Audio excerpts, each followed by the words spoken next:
by the freeway. I mean, Preston is probably super. But not very far away. No, but it's like, well, why can't we? And they said, well, you got Napoleon Dynamite. That is actually.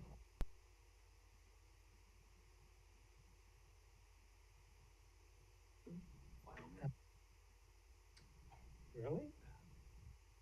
And new? Oh, I love the tabernacle. In Paris just sounds like. All right, it's 5 o'clock. We're going to go ahead and get things started. We have a pre-commission work session, and it's on our access management policy, and we're going to do a public comment review. Mr. Ryan Head.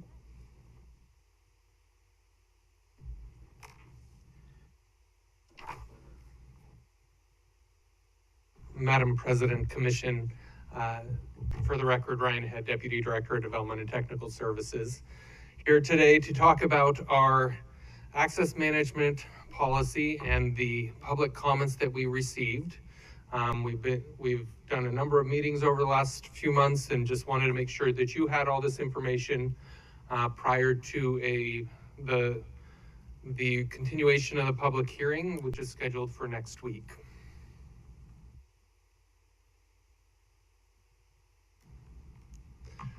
So, Next week or the weekend? No, it's next week. okay. So originally, and I have it here in red because as I went out to the public, I had in my head August 9th, and legal did a good job of following what you actually directed, which was a date certain of August 2nd. So that has been advertised to the public. We've gone back and let everyone know that the actual date will be August 2nd. Here's just a summary of the meetings and all the different groups that we visited with. It really was a good series of conversations. Some were just direct presentations. There were some good questions. We had some good questions in talking to the HOA neighborhood associations, and got some good feedback as we look into how we handle this outreach in the future. We talked to our advisory committees and have met with all of them and shared the draft with them as well. We've distributed a number of different things. We've distributed to all these groups the red line and clean draft of the policy. One of the things that was requested during your last public hearing was a cost comparison. MIG, our consultant for ADA, did a cost comparison between ACHD policy, ADA, the ADA, as well as PROAG. Basic outcome for the commission's sake of what that said was ACHD's current policy either meets or exceeds what PROAG would require. And so I'll show you in a second an example of what we shared with the public, but ultimately their finding was that there would not be a major cost increase, which was one of the concerns we heard a lot from the public, and in some of the comments that we got that I'll share with you, that will continue to be a theme. We also shared the policy recommendations that MIG prepared back in 2018. Additionally, we shared the T-intersection guidance, which was shared with you in the last couple of weeks during the director's report. This was an important point where there was a lot of contention and confusion and concern around in the development community to understand what PROAG said, what ACHD existing policy said. We've worked to clarify that, and I'll just go over that briefly again with you here in a moment. So here's just an example of what we did when we visited with each of these groups. We showed what existing policy is and what the proposed policy would do. In most cases, this is connected to PROAG, and so what you see here is just an example of some of the things. But in most cases, it actually makes the application a little bit simpler. When you're talking about the sidewalk, historically, under ADA, it could only be a certain, and under ACHD policy, it could only be a certain percentage change, regardless of the topography. PROAG actually simplifies that and recognizes the general grade of the road, and recommends the sidewalk be adjacent to that. So that's just one example of what we did. And we went through a number of different sections of ADA and how that's applied. When it came to T intersections, really our goal is to avoid situations like this, where you have a receiving ramp in the first picture right in the middle of a driveway. Or the second one, I'm not exactly sure how this happened, but it looks like they built the receiving ramp right in the middle of the intersection. Not sure how that one got through. It may have been, and one of the things that happens when we plot these, or when these are platted, is we identify the locations for the ramps, they get built, but then the building permits come in after the fact. And so the cities are approving building permits, maybe not recognizing or paying attention to where those ramps are. And so what I believe happened in the second picture is that the house got built with the driveway and the builder just moved it. And so we have situations like that where when they're building, we may not see everything that gets built, and you end up with some unfortunate situations. The last one's a little bit closer, but still it's within the area of the driveway, and those are the things we're trying to avoid. And so what we tried to do in working, just some good examples where they adjusted their driveways to accommodate the ramps, and you see that in some neighborhoods. Madam President. Commissioner Goldthorpe. Ryan, so with PROAG, how would that change? If a builder just takes it upon himself to not put the ramp where we said it was going to be. We have no enforcement authority. We already signed the final plat.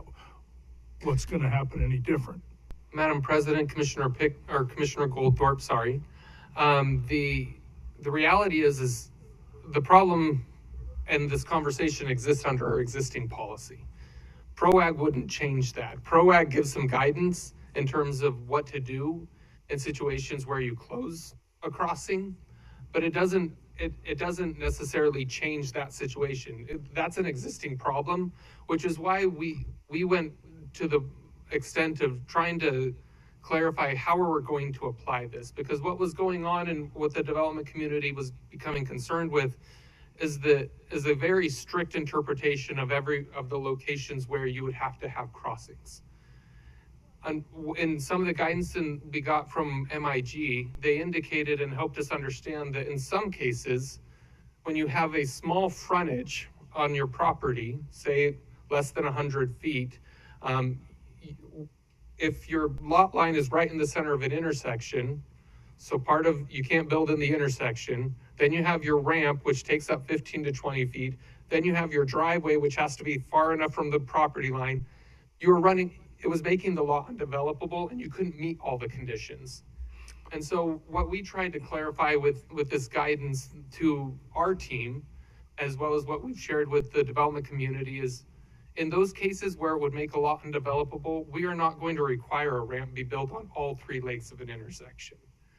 In those cases, we'd require it be built on 2 legs. And they would need to adjust their property lines to accommodate that. But at a minimum, that makes it workable.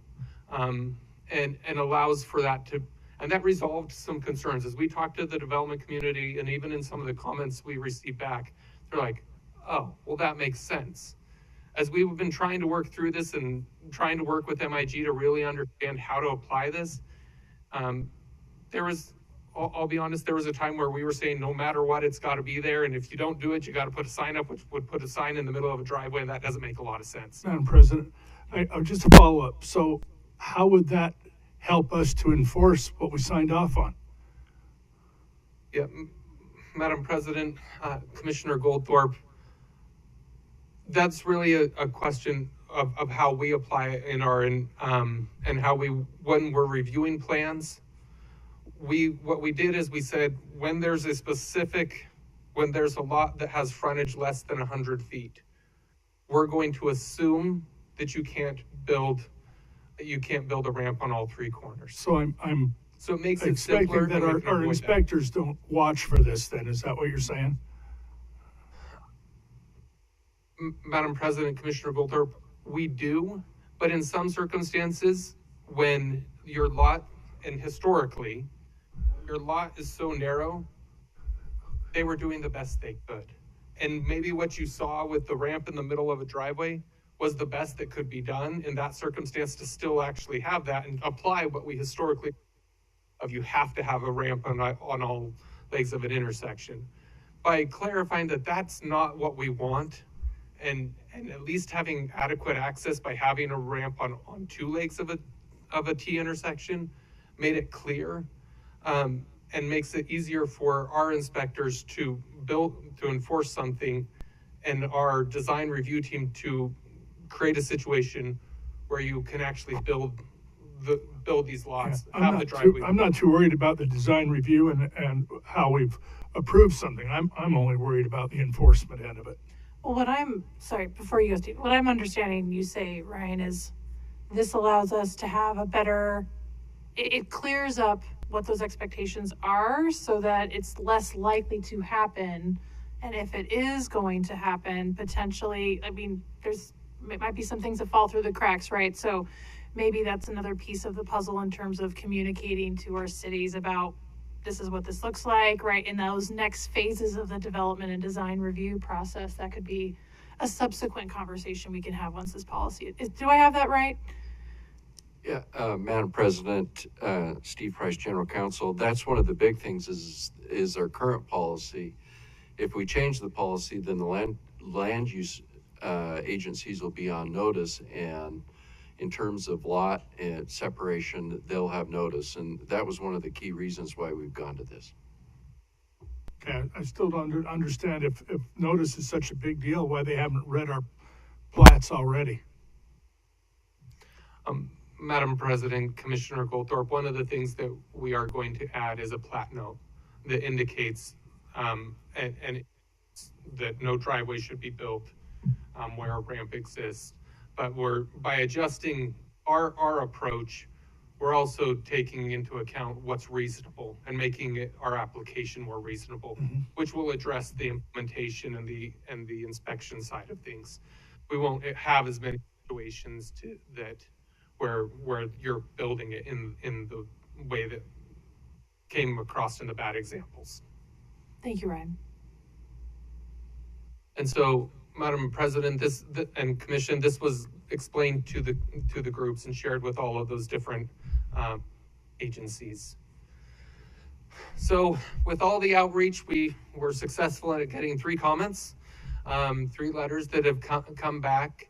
Now, there were comments made in the meetings from the advisory committees, and there was some thoughts there, but in general, nothing in writing has come in. From the City of Meridian, they were very supportive and appreciated the approach, and especially the efforts to make it more of a collaborative process when talking about access. And we feel like that was a success. One of the things they commented in their letter that was in your packet is exploring opportunities for ACHD to participate in requiring cross-access agreements. That's a bit of a challenge, and really falls outside the right-of-way. And really is an area where we've struggled in the past and how we can participate in that. Ultimately, we recommend it, but that's really a land use discussion and is an agreement between 2 property owners and not necessarily ACHD's party to that. When it comes to the Building Contractors Association, we presented at one of their monthly meetings and presented the clarification on the T intersections. In their letter, they indicated they appreciate that clarification and that helps them dealing with that. They did express ongoing concern with adopting PROAG prior to the federal adoption of that as the official guidance. Ultimately, staff still believes it's the best practice, and we've been implementing it based on commission direction since 2018. And really, the adoption into policy is just a formalization of that. They did have some ongoing concern regarding the cost of implementing PROAG. Again, we shared with them the feedback we got from MIG. So it's just a matter of interpretation, I guess, in terms of what that would look like. We also received a letter from John Wardle, president of Brighton Company.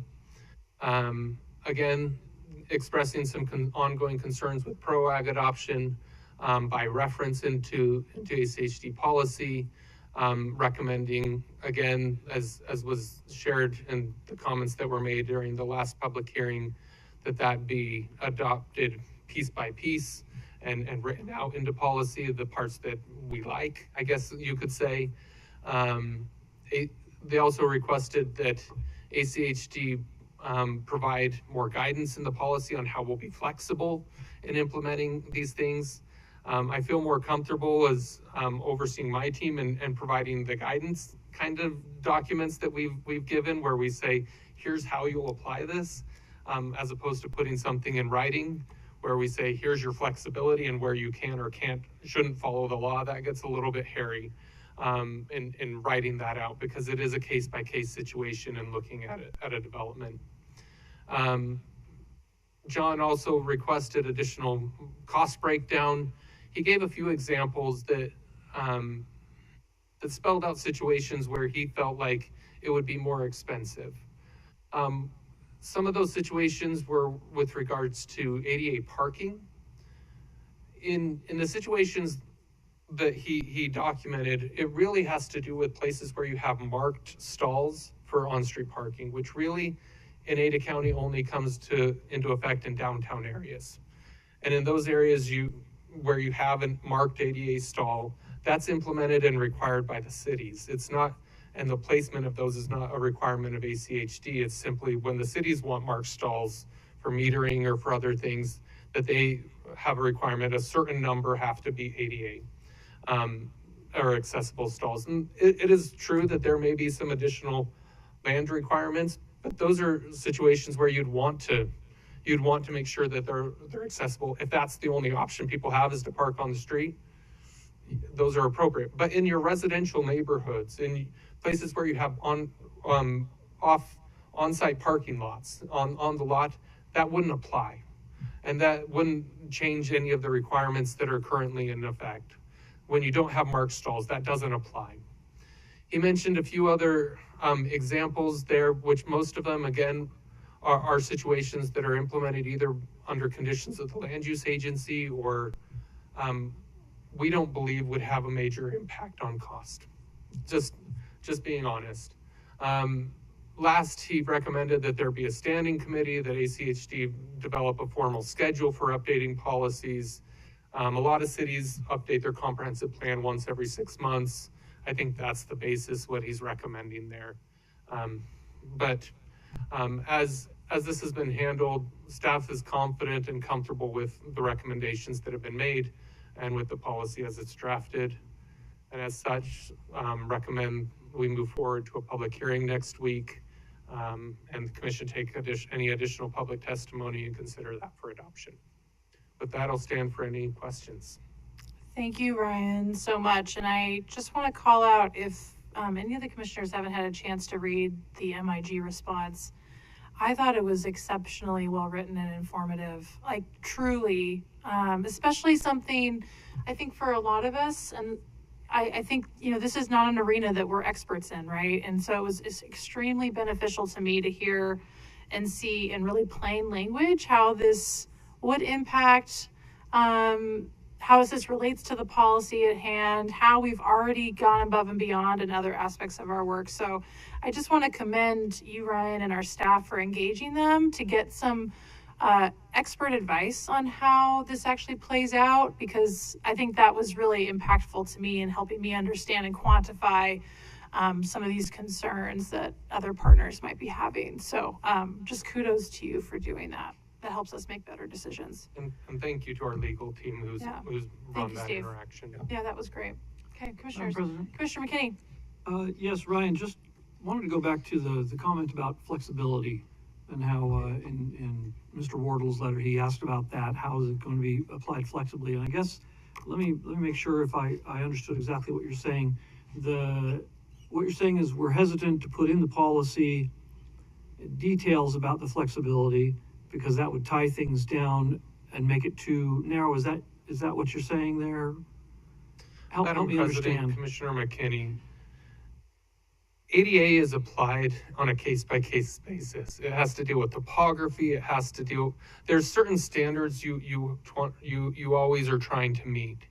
However, when you're in the field, it changes. It's different. And so when you provide flexibility in policy, people seek to apply for that. That's more likely to face that.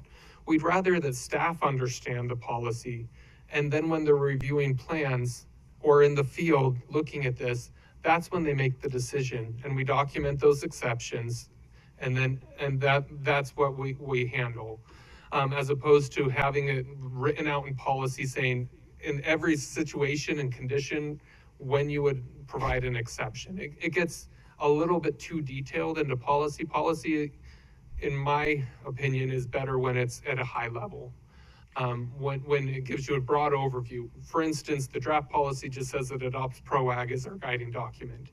It doesn't get into the details of how wide ramps are going to be and how each of those situations are going to be handled. It refers to PROAG, and that's where we go for guidance to understand how to apply it, but then it takes interpretation in the field. And so we don't feel that policy is the right place to document those exceptions.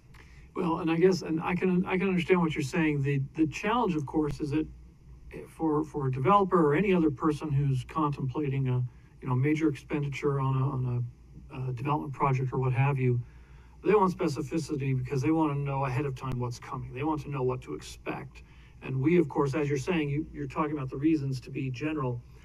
Isn't it possible that we could adopt language that's somewhere in the middle there? For example, that gives examples of the types of things, without being hyper-specific, nor being exceedingly vague.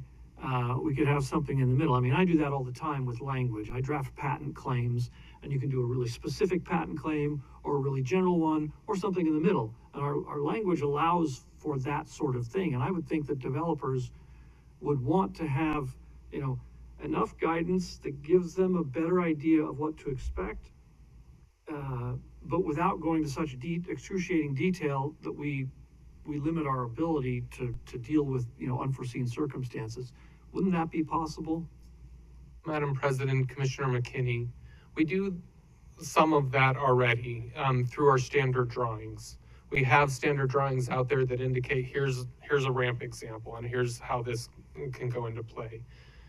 Here's how you would apply this. So there are places within our standards and our specifications that indicate what we would expect to see in the field. And in our development review checklist, there's specific things that also are laid out there for when an engineer is drawing these things up, that they have that specification in terms of what we're looking for. But on the other side of that, we also have staff who's professional in looking at plans and provides feedback and comments back and says, here's what it is. I wish I could say, Commissioner, that the plans that come in match our policy exactly, no matter how well it's written. They don't. And so it always requires staff to provide that review, look at the conditions on the field, and provide recommendations and modifications to address real life on the ground situations, to provide that feedback back to the consultant firms, and so that they can provide a plan that's actually acceptable. Well, and I think the earlier discussion about the T intersections, how to handle that, is a good example of the type of thing that I'm thinking of. You talked about lots that are narrower than 100 feet. I know in some places, for example, they're building single-family detached homes on lots that are like 45 feet wide, really, really narrow lots where almost the entire frontage is driveway. Mm-hmm. And, in a situation like that, where you've got a whole row of houses like that with a T intersection, you might get a situation where, as a practical reality, it's almost impossible to put a ramp in at all without violating the policy. Couldn't we have some language that would talk about that kind of situation and sort of give guidelines for at least how we would make the decision, how our people would decide what to do in that kind of situation? Madam President, Commissioner McKinney, that's what that was intended to do, is to address that for staff. That was guidance to staff mm-hmm. on how to apply the policy and when to apply the policy. But we couldn't have that kind of guidance, given out for developers and so on. Madam President, Commissioner McKinney, now just in this particular situation, that was shared. It was shared with the development community that this is how we're going to apply it, because there's been questions and because that issue has come up. In most circumstances, application of the ADA policy is very black and white. It's very simple. you know, the width of a sidewalk, the grades, those types of things, that's pretty simple. But it's when it comes into those nuances where you start to have conflicting policies and how do you make this work?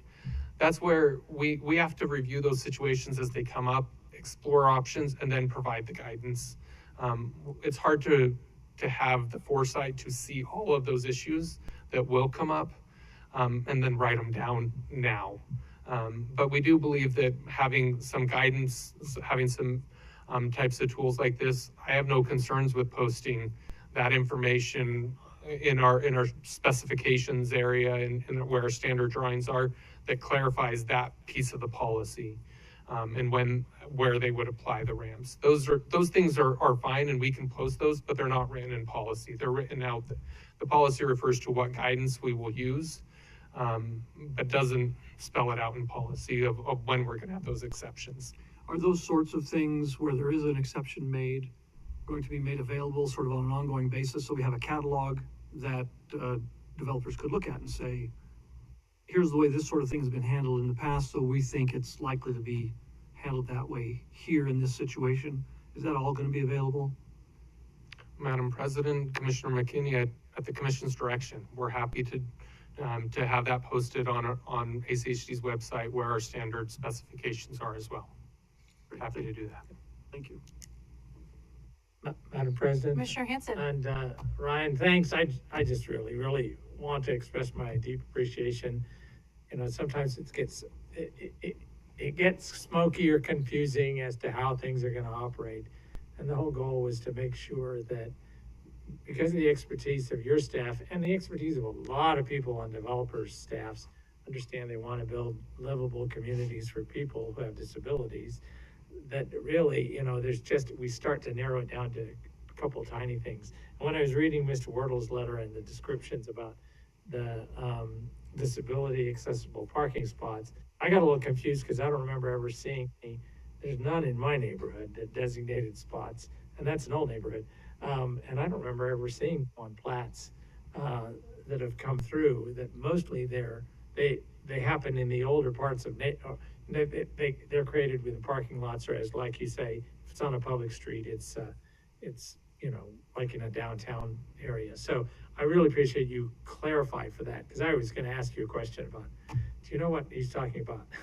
Because I wasn't too sure what that was. And so, and the other is, I appreciate that this process has also opened up process of, yeah, some of our advisory committees had a chance to review.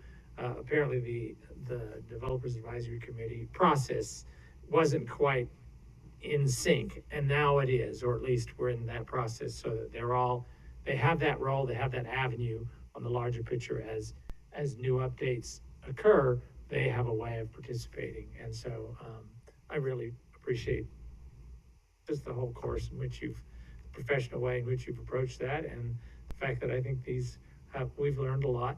Certainly I've learned a lot in this process. And I'm hoping that those who have expressed interest in access, other cities and groups, have read them, who are pleased with them, are the ones who hadn't written letters. But I would like to see a few more letters from a few more that says, okay, this is how we've evaluated these, we've looked at these, we don't have a problem with them.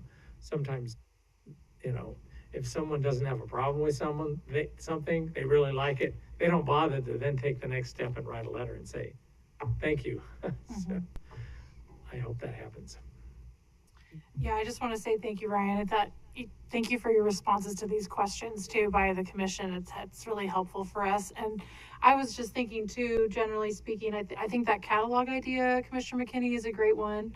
You know, having those examples, right? This is how we do this in practice, or the opportunities. And I am more in favor of that because, and I think of this particular intersection a lot, and I'm sure you're familiar with it, but on Capitol and Front, the Umpqua Bank building, on their side of the intersection, if you were to walk that heave of that sidewalk is so far up from the actual roadway itself. Granted, it's on a T intersection, but navigating that building and the built environment and making sure that intersection in that corner is ADA accessible is probably a nightmare.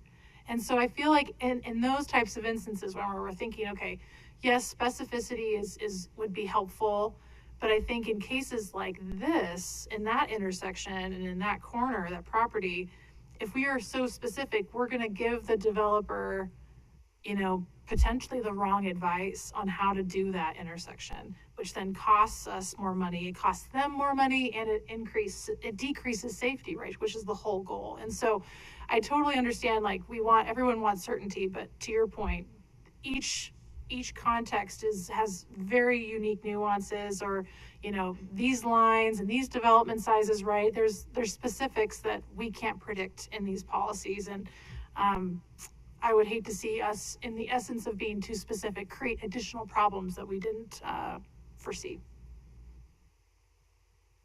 With that, thank you, Ryan. Thank you. And I was worried that I would say too much, but it's 5:30, so sweet. So the pre-commission agenda presence report, I don't have anything today, but general housekeeping items, if you have anything, let me know. And any questions on the agenda for today? Beautiful. Well, Director, welcome back. Thank you. It's great. Well, Commissioners, first off, tomorrow, 8 o'clock, we have the monthly all staff. You're all invited if you are available. We will be quarterly award winners and a few sustained superior performer winners and a few heroes here at the district. What I'd like to do before I get into the rest of my presentation is to invite Shandy to come up, because you have an important engagement tomorrow.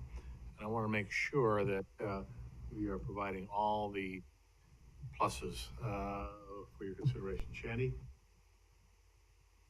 Madam President and Commissioners, I just want to again remind you and invite you out for a very fun and exciting morning, 10 a.m. At Kootenai. We will be cutting the ribbon for the Kootenai project, and it will be probably unlike any ribbon cutting that we've ever had before. Uh-oh. In a good way. So we have some special surprises. So it will be great, and we hope to see all of you there. If anybody has any questions, please let me know. But we will be at the church at 10 a.m. They've been very gracious to let us use their parking lot, and then we will head over to the corner to do the ribbon cutting. But yes, I will stand if anybody has any questions, but otherwise I will see you in the morning. It's going to be fabulous. I have a Commissioner question. McKinney. Shandy, do you have the exact address of that? I don't off the top of my head, but I can certainly send it out. Great, thank you. Anything else? I just want to say, obviously, I don't want to, it's going to be fabulous. And I'm just so giddy with how you've worked with the neighborhood on making this ribbon cutting reflect them and incorporate some of their ideas. So, Well, I would love to take credit, Madam President, but it has been a collaboration with Erin and Commissioner Hansen's help. And I will take that on behalf of her and say thank you, as she is out of town, but she will be there in the morning, assuming her flight does not get changed. She should fly in at 1 a.m.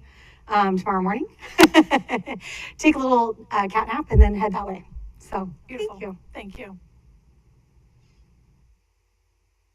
Director, when should the all-staff meeting wrap up, if that's at 8? Madam President, when would you like it to wrap up? We'll be done in plenty of time. Oh, okay. Just Absolutely. wanted to make sure. Because tomorrow, again, we're doing those awards. Those generally go for about 10 minutes. So we do have HR will be presenting enrollment opportunities, and I have a few words afterwards. So we'll be done in plenty of time. Okay. I'd like to. You received today, or earlier this afternoon, the Forest Services letter. I have just started to read that. I have some things I'd like to work with our staff before it comes to the commission for your review. There's just a couple things in there that I have a little bit of concern with on what may be being proposed. So with that, please take a look at it. But again, I'm going to sit down with our staff and go through that top to bottom, probably with the Forest Service staff, also, because I think there's some things here that may be missing or maybe not as focused as it should be. And then, I think you'll find this very interesting. It came out today, and that is, we're coming up on our spring graduation for Road Scholars and Road Masters again. Of course, Commissioner Goldthorpe is a member, both across the board. And this is kind of unique. We will now have two separate family members, that both their father and their son are now graduates. They are still serving at the district when we move forward. We will have a total of 151 road scholars since 2012, and 118 of those still on staff, and 121 road masters with 96 currently on staff. This is huge across the board. When we instituted a change in how we did road masters and road scholars back then, it greatly increased the participation of all of our team members, and we have been paid great dividends for investing in our people across the board. So we are actually leading all of Idaho when it comes again to Roadmaster, Road Scholar operations, but we'll have more on that as we get closer and such for that. So, Commissioners, speaking of flights, yes, I landed at about 10 o'clock this morning, and so I have nothing else to say for the Director's report, unless you have any questions for me. You have some time. Commissioner Goldthorpe. Sounds like some of our road masters have been cherry-picked. Well, yes. We have a great organization. People want to hire our people, left and right. And again, I do have some very special Hawaiian cookies and stuff over here if you're so inclined. Okay, thank you. Thanks, Director. All right, we'll be at ease until 6.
All right, it's now 6 o'clock. I'm going to go ahead and call the meeting to order. Welcome everyone that's online and in person. Please join us in standing for the Pledge of Allegiance.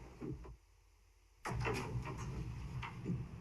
pledge allegiance to the flag of the United States of America and to the republic for which it stands, one nation under God, indivisible, with liberty and justice for all. Thank you. First order of business is to adopt the agenda. So moved. Second. It's been moved and seconded. Any other discussion? All those in favor say aye. Aye. Any opposed? Motion carries. Next order of business is to adopt the consent agenda. Items on the consent agenda are considered routine and are action items unless otherwise noted.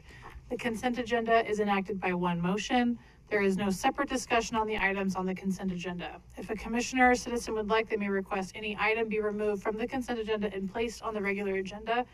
If we do not have any of those requests tonight, I will entertain a motion to approve the consent agenda. So moved? It's moved and seconded. Any discussion? All those in favor say aye. Aye. Any opposed?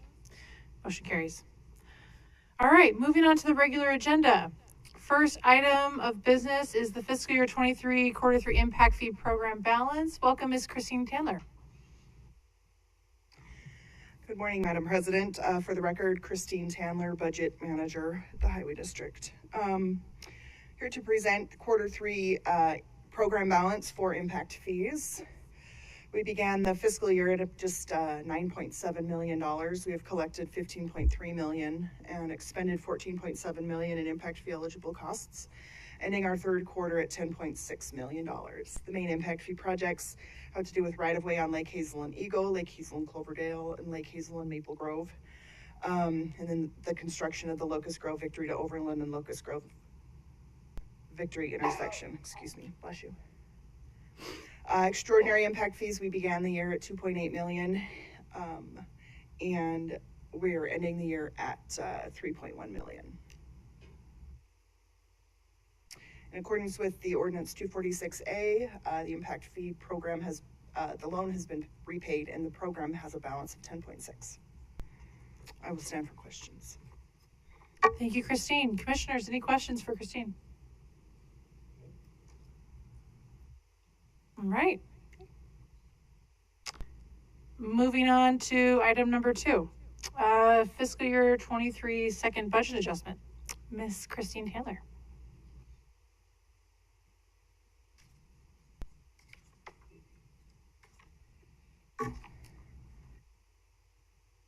Once again, Madam President, Commissioners, Christine Tandler, Budget Manager for the Highway District. Hold on, Christine. It's not sharing. Ken, do you mind resharing? Thank you.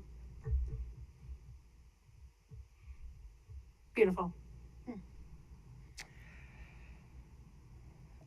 This is a decision briefing for approval of the FY23 second budget adjustments.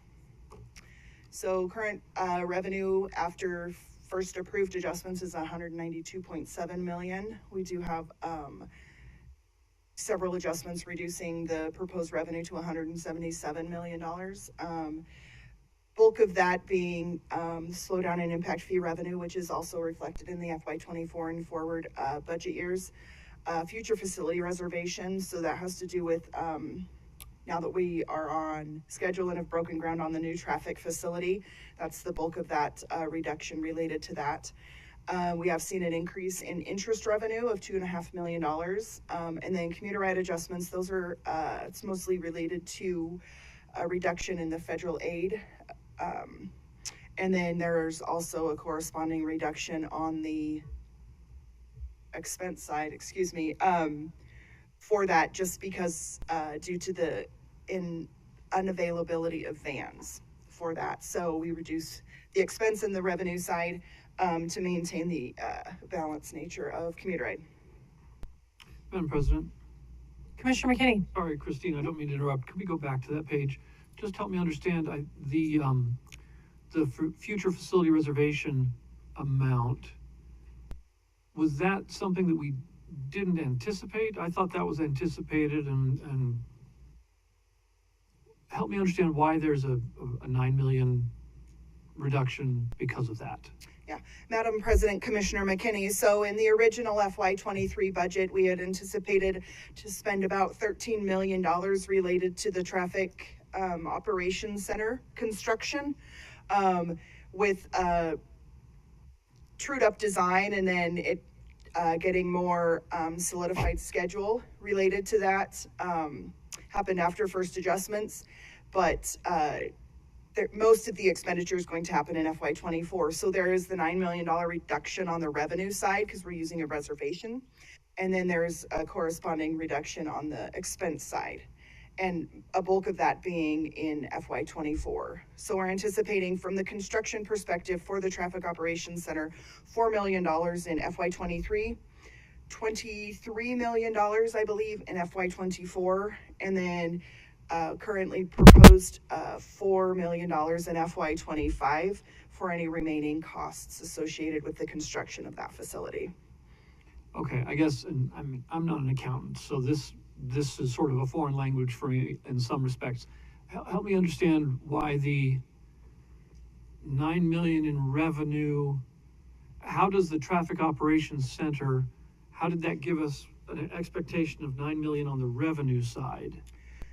Madam President, Commissioner McKinney, it's not specific revenue, it's just I'm showing what cash reserve utilization we're using. We're using future facilities reservation funds to do this. And in order for a balanced budget to be produced, and we have that expenditure on the operational side, influxing the budget on the revenue side, even though it's from cash reservation, needs to be shown so that we can, again, show that balanced budget.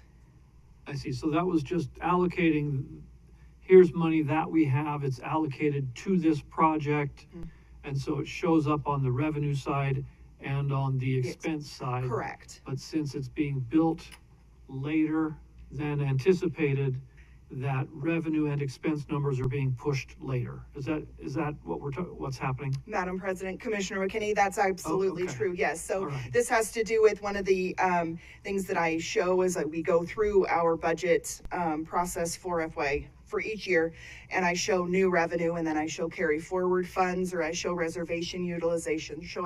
So I show funds that are coming in new to the district, new property tax revenue, new highway users fund revenue.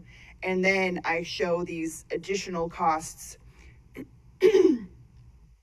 in cash reservation utilization. Okay. In order for us to be able to adopt a balanced budget as required by statute. Okay. All right. Thank you. You're welcome. Any other questions? Not at the moment. On the operational side, we are going from, again, 101.2 down to 88.3. There you'll see that reduction of $9 million for the future facilities. We also had savings in liquid asphalt related to both staffing and availability, and staffing,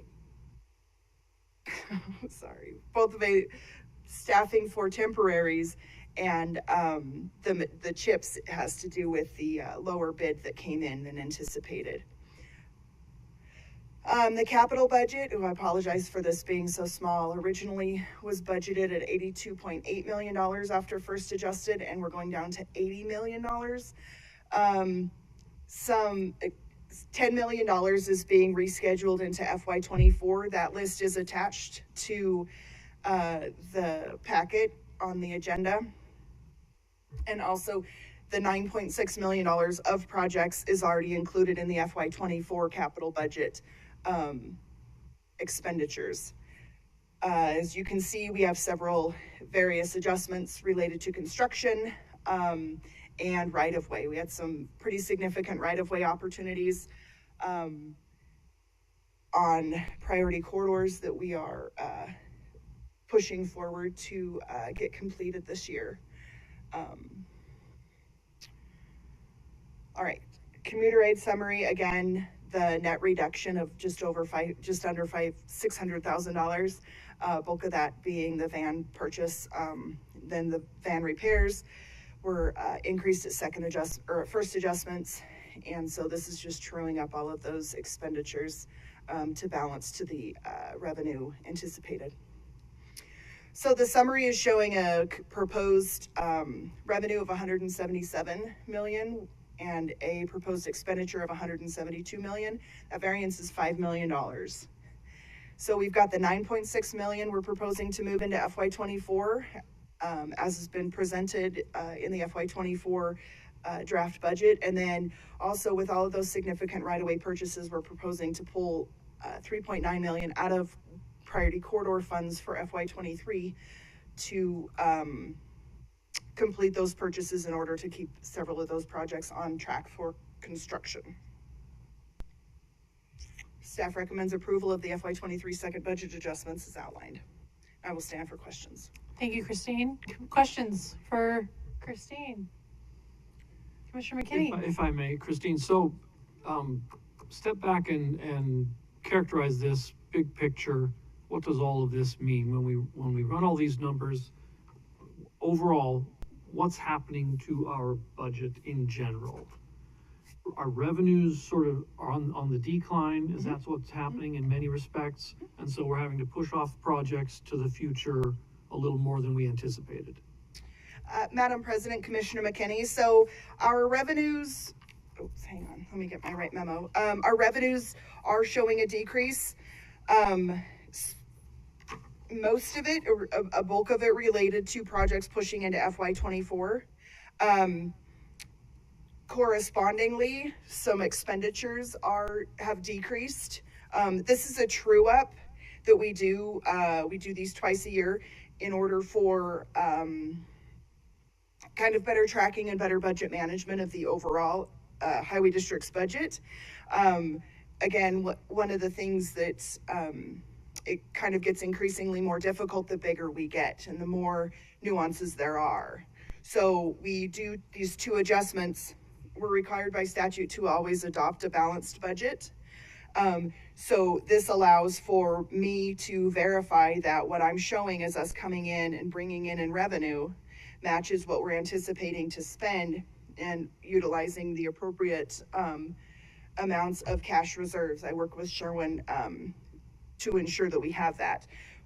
Once we have the final adopted budget, it is used in our audited financials. So and then there's a variance report that's completed through there.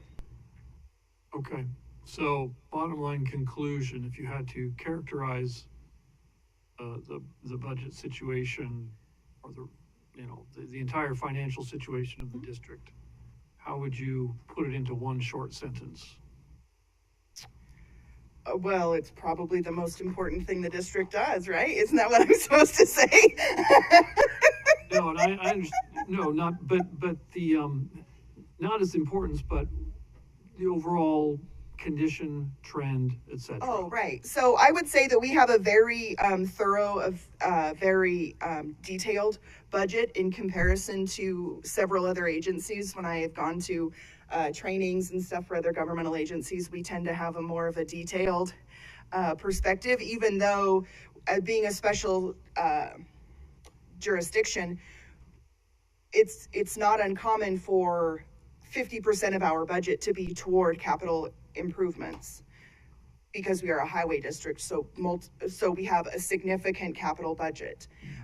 Most of the time cities and other jurisdictions, county jurisdictions, they'll have maybe 2 capital projects a year just because of the nature of what they're covering as a land use agency and as a general purpose agency.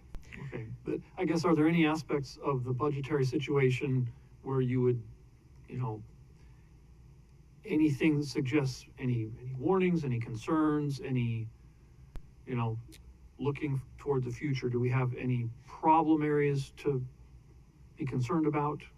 Madam President, Commissioner McKinney, I would say no, not at this time. I mean, of course, the being stewards of taxpayer dollars, our responsibility is to spend the dollars that the taxpayers give to us. So as long as we're continuing with the projects that are requested by our associated agencies, by the neighborhoods, by the taxpayers and those that are giving us the funding, I think that we're doing really well. Sherwin and I communicate frequently with regards to revenue and where we are with revenue, to ensure that we're staying within the appropriate guidelines with relation to how much cash we should have in the bank, how much we can over program or under program, and kind of make sure that we're maintaining that. And that is one of the reasons you'll see that reduction in impact fee revenue by $4 million, not anticipating. That's something that we verify and we look at. I look at it on a monthly basis to kind of see where we are with our overall revenues comparative to where we are in the year, knowing that some revenues we get monthly, some quarterly, some twice a year for property taxes in particular. So there's nothing nothing surprising there.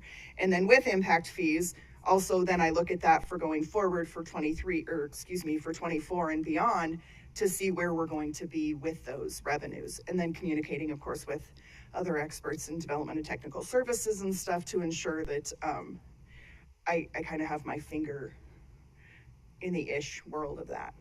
Okay, great, thank you. Mm-hmm. All right, if there's no other questions, this does need a motion to approve. Commissioner Goldthorpe. I would make a motion that we approve the second financial year 23 second quarter budget adjustments. Second. It's been moved and seconded. Any other discussion? All those in favor say aye. Aye. Aye. Any opposed? Motion carries. Thank you, Christine. All right, the last thing on our agenda is public communications. Is there anyone that would like to address the commission at this time?